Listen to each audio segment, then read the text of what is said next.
Fala galera, tudo bem? Eu sou Camila. Eu sou a Graziela. Somos acadêmicas do curso de enfermagem do 8º período. Hoje nós vamos gravar mais um episódio do UTIcast, um projeto idealizado pela professora Sandra Helena. E hoje nós estamos aqui com um convidado super especial. Ele que é graduado e pós-graduado no Unitepac, com experiência na UTI Covid e recentemente recebeu o seu título de doutorado. Nosso querido professor, enfermeiro e doutor Pedro Henrique. Oi, pessoal, tudo bem? É um prazer estar aqui, né, respondendo perguntas. Parece que hoje o tema é bem interessante, né? Então, hoje nós vamos falar um pouco mais sobre o infarto agudo do miocárdio. Professor Pedro, o que seria, de fato, o infarto agudo do miocárdio?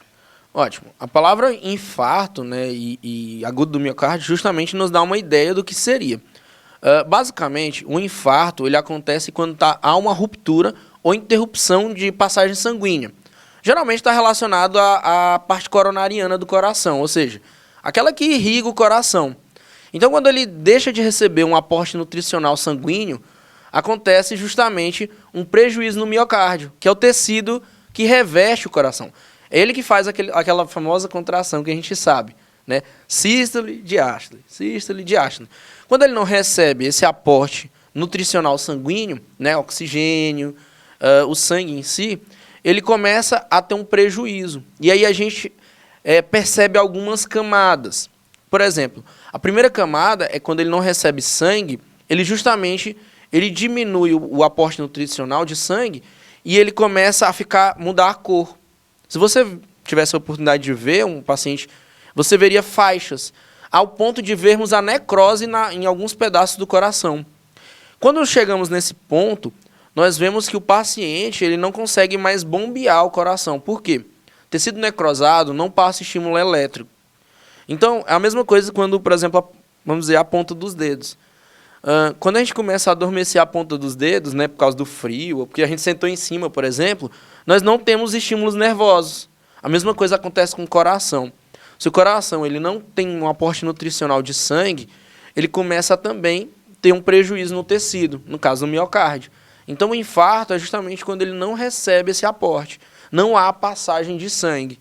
E aí, justamente, é rápido, né? O paciente já sente aquela dor no peito, uma característica bem interessante, e já nos demonstra que ele já está infartando. Certo. E quais são os fatores de risco? Bem, o paciente pode ter inúmeros fatores, mas os principais são o tabagismo, alcoolismo, né, etilismo, né, então uma coisa está relacionada com a outra, e aí a gente entra também em outros fatores como nutrição, aspecto fisiológico, genética. Existem estudos que recentemente foram publicados, mas ainda não confirmados, validados, que dizem que a idade ela também favorece. Mas aí nós estamos falando de uma perspectiva de que é idade versus óbito. Ou seja, letalidade, que nós estamos falando. Quanto mais novo, mais a tendência é que o infarto seja letal. Ou seja, não dá tempo do indivíduo chegar ao hospital e receber um tratamento primário. Já num outro ambiente, nós estamos pensando no idoso, existem idosos que tiveram 1, 2, 3, 4, 5 infartos e mesmo assim conseguiram chegar no hospital. Então essa correlação idade, quanto mais velho, talvez a chance de óbito seja menor. Uma coisa que ainda está sendo estudada ainda, o porquê. Certo. Estudos comprovam que, geralmente, o sexo masculino ele é o maior índice de infarto agudo do miocárdio. Qual seria o motivo? Tem algum motivo específico para esse índice ser tão alto assim? Ótimo. Alguns relatos de caso dizem que a questão tanto de procura de atendimento, por exemplo, a mulher vai muito mais ao médico do que o homem durante o ano. Se você pegar uma quantidade média anual de check-ups ou de procura de médico, de atendimento médico, seja por prevenção mesmo, a mulher procura muito mais que o homem. Outro ponto que nós podemos ver é a questão de esforço. Queira ou não queira, o nosso corpo, eles são diferentes em formas biológicas. Não estou falando de gênero ou de outra coisa, mas geneticamente nós somos diferentes por causa dos nossos hormônios desde quando somos crianças. Testosterona favorece aos homens desenvolvimento de músculos. Entretanto, o homem ele se auto-sobrecarrega. Trabalhos manuais, esforços físicos. Se você for olhar a tendência de tabagismo e etilismo, ela é muito maior e predisponente nos homens do que nas mulheres. apesar de a gente ter alguns estudos que mostram que as mulheres bebem bem mais do que homens, ou seja, aguentam mais, mas homens, eles procuram menos atendimento, fumam mais e também são mais etilistas. Fora isso, o homem tem trabalhos mais manuais. Isso sobrecarrega o coração e também a questão nutricional, aí vai ter outros fatores, né? Questão de, por exemplo, intolerância à dor. Tem homens, por exemplo, ou pessoas que já sentiram a dor do infarto e não procuraram atendimento. E também não deu nada, só porque foi, vamos dizer assim, um infarto leve, alguma coisa pequena. Agora, quando chega a ser muito grave, a pessoa desmaia, entra em coma e vai a óbito. Mas uma pessoa pode sentir várias vezes essa dor leve, até chegar a se agravar? Pode. Por exemplo, lembra que eu falei para vocês da idade avançada? Sim. Pode ser constatado que algumas partes do coração ela pode já estar em necrose, mas não detectada porque a pessoa não procurou nenhum atendimento. Foi tão leve. Lembra, a gente tem várias irrigações. E aí a gente entra de novo naquele estudo que eu falei, que uma das causas pode ser a neoangiogênese, ou seja, a produção de novos vasos ser mais rápida em idosos do que em novos. Porque justamente por causa da questão da idade, coisas que estão sendo estudadas.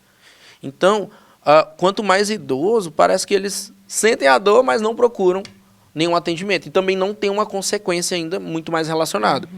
E aí a gente entra, por exemplo, hipertensão, diabetes, são coisas que favorecem, né, o acontecimento de causas como essa, né, principalmente hipertensão. Certo. Vamos entrar mais um pouquinho no assunto de UTI. Uhum. Quais são as complicações mais frequentes dentro da UTI em pacientes com IAM? Ótimo. Paciente dentro da UTI, isso já aconteceu com a gente, de ter essa experiência, ele pode evoluir rapidamente para uma parada. Veja, o paciente ele já está sedado, o paciente ele está entubado, o paciente ele está com eletro, todo o aparelhamento, e quando ele está dentro do hospital, quem está tomando conta dele é a enfermagem. Claro, outros profissionais também estão ali. Mas 24 horas nesse cuidado, só a enfermagem presta. Então, quando a gente observa que o paciente começa a mudar o ritmo, ele começa a ficar taquicardíaco do nada, e a taquicardia é muito elevada, começa a mudar o ritmo, que em vez de ser sinusal, começa a mudar para uma taquicardia, e ele começa a desritmar isso aí, é um sinal de alerta que pode me indicar que o paciente pode estar tendo um infarto. E aí, lembra, a gente está falando de alguns procedimentos, por exemplo, a hora de ouro. Se o paciente passar de 1 hora do infarto e ele começar a evoluir, ele pode ir a óbito rapidamente. Essas taxas de óbito ela vai elevando consideravelmente. Tá? Ok. E ele não vai demonstrar sinal, porque ele está sedado, está entubado, está deitado. Né?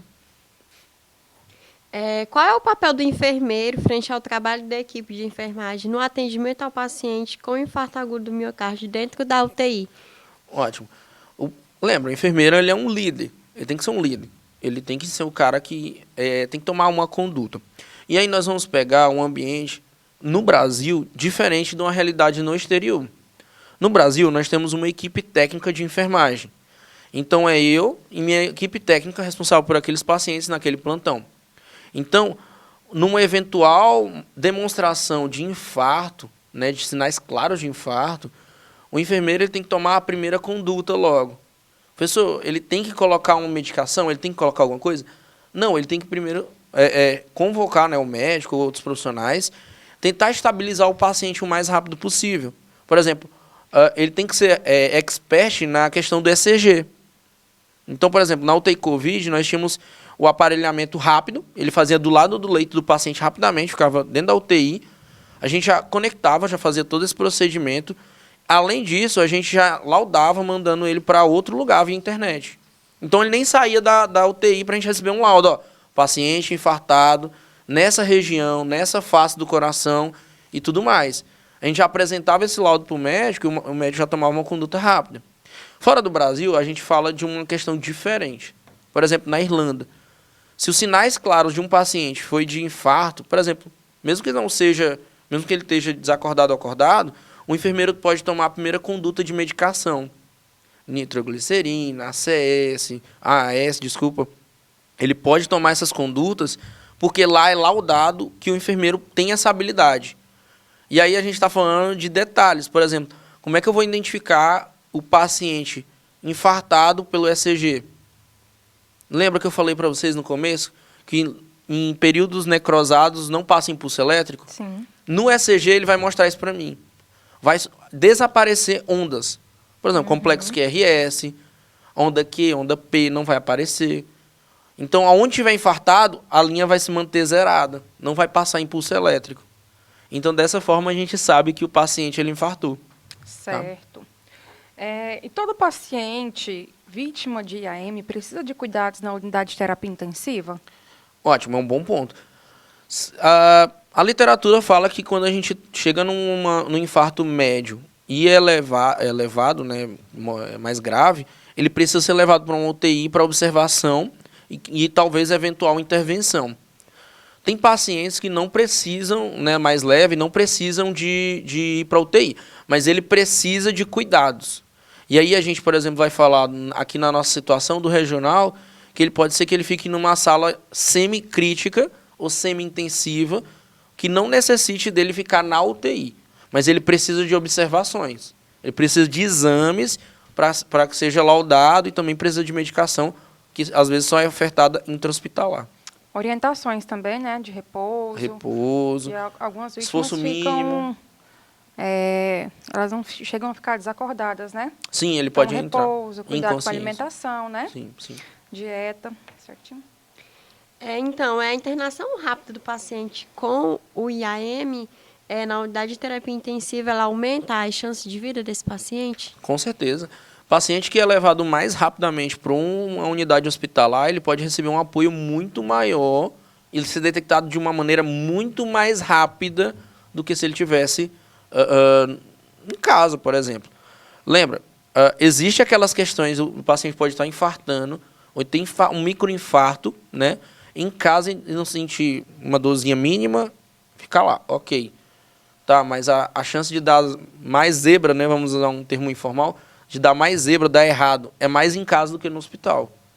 Lembra, no hospital eu tenho aparato tecnológico para isso, eu tenho recursos para isso e eu tenho profissionais capacitados para isso. Sim. Então, sem sombra de dúvida, em qualquer sinal de IAM, é o mais rápido possível para o hospital. Até para a questão de exames, né? A gente está falando de CK, MB, estamos falando de outras enzimas que só são detectadas a partir do momento que eu estou no hospital, exames laboratoriais. Tá? Ok. E para você, professor, qual é a importância do enfermeiro em educar na prevenção e assistência aos casos de IAM? Ótimo, é fundamental. Lembra que a gente já falou que nós somos importantes por sermos líderes. E aí, nesse quesito de sermos líderes, entra também a capacitação técnica da população. Lembra, eu já sou profissional, mas vocês já estão aí nesse caminho, já estão prestes a se formar, mas nós sabemos desse assunto por ver na academia e ver na nossa experiência prática. Mas a população não tem experiência. A população não sabe nem primeiros socorros, em algumas vezes. E aí a gente vê, será que talvez um primeiro atendimento inicial faria toda a diferença na vida de um paciente que acabou de infartar, por exemplo, na beira da Via Lago? Estava correndo, do nada sentiu uma dor no peito e caiu. Será que se ele soubesse os primeiros socorros, teria alguma finalidade? Será que se ele soubesse detectar esse sinal de infarto, ele poderia ter chamado mais rápido o atendimento ou ter feito alguns primeiros socorros? Lembra? O paciente pode entrar em parada por causa do infarto. Ser tão rápido que, né, a gente chama daquele... o pessoal chama de ataque fulminante. Uhum. É um infarto fulminante. É um infarto letal. É muito rápido. E aí pode ser que talvez a massagem cardíaca, os primeiros socorros, o suporte básico de vida, possa dar uma sobrevida para esse paciente. Tá? Certo. Professor, existe um tempo médio, assim, uma questão de dias de internação que o paciente ele possa permanecer na UTI? Ótimo. Varia muito. Depende da melhora clínica dele. Mas se for num quadro leve ou moderado, 7 dias, geralmente. Paciente sob observação, sob tratamento, regime de tratamento nutricional também. Mas em alguns casos graves, o paciente ele entra com não comorbidades, mas outros prejuízos. Então a gente está falando de pacientes que, por exemplo, entraram em coma, ou então pacientes que tiveram prejuízo na questão corpórea por causa disso. E aí a gente vai até recuperar o coração, por exemplo, né, nessa questão. Lembra, é um tecido que não volta a ser mais miocárdio. Necrosou, ele pode até voltar, mas agora ele volta em outro tecido, ele não volta a ser miocárdio. Então, esse paciente ele precisa de uma adaptação, talvez suporte ventilatório. A gente não sabe quanto tempo esse paciente ficou desacordado ou sem respirar. Tá? Então, tudo isso leva a um quadro que pode ser bem grave. O paciente pode levar até anos para sair, talvez, de um coma. Tá? Entrar até em estado vegetativo. Então, não é nada certo, é mais uma questão de processo, né? Conforme a gravidade dele. O tratamento e ele vai... Sim. A gravidade dele é o que vai me dizer, olha, ele vai ficar aqui tanto tempo. E aí, por exemplo, a gente entra em quadros e quadros, né? Tem paciente que, às vezes, ele está estável ali, por causa da piora do infarto, do coração dele mesmo, ele caiu e entrou em óbito. Na internação. Então, é muito variado isso. É bem detalhado, bem cuidadoso. Precisa ver os sinais, principalmente de ritmo cardíaco. Tá? Por isso que existe aqueles monitorzinhos, né, multiparamétrico. Ele é uma das melhores ferramentas para quem trabalha na UTI. O enfermeiro que sabe dominar ele, né, sabe manipular. Lá na UTI Covid, a gente tinha algumas que imprimiam os sinais vitais do paciente. Então, a gente configurava a cada 3 horas, ele saía o ritmo e saía também os sinais vitais impresso. A gente retirava, colocava no prontuário e assinava. Então, era 1000 vezes melhor do que, às vezes, ficar toda hora rodando eletro com o paciente. Certo, professor Pedro. Nós já terminamos a nossa entrevista. Ah, foi muito rápido. Agradecemos a tua presença, agradecemos a tua disponibilidade de vir aqui. E é isso. Muito obrigada. Até a próxima. Até a próxima. Até a próxima. Estou sempre aberto. Tchau, tchau.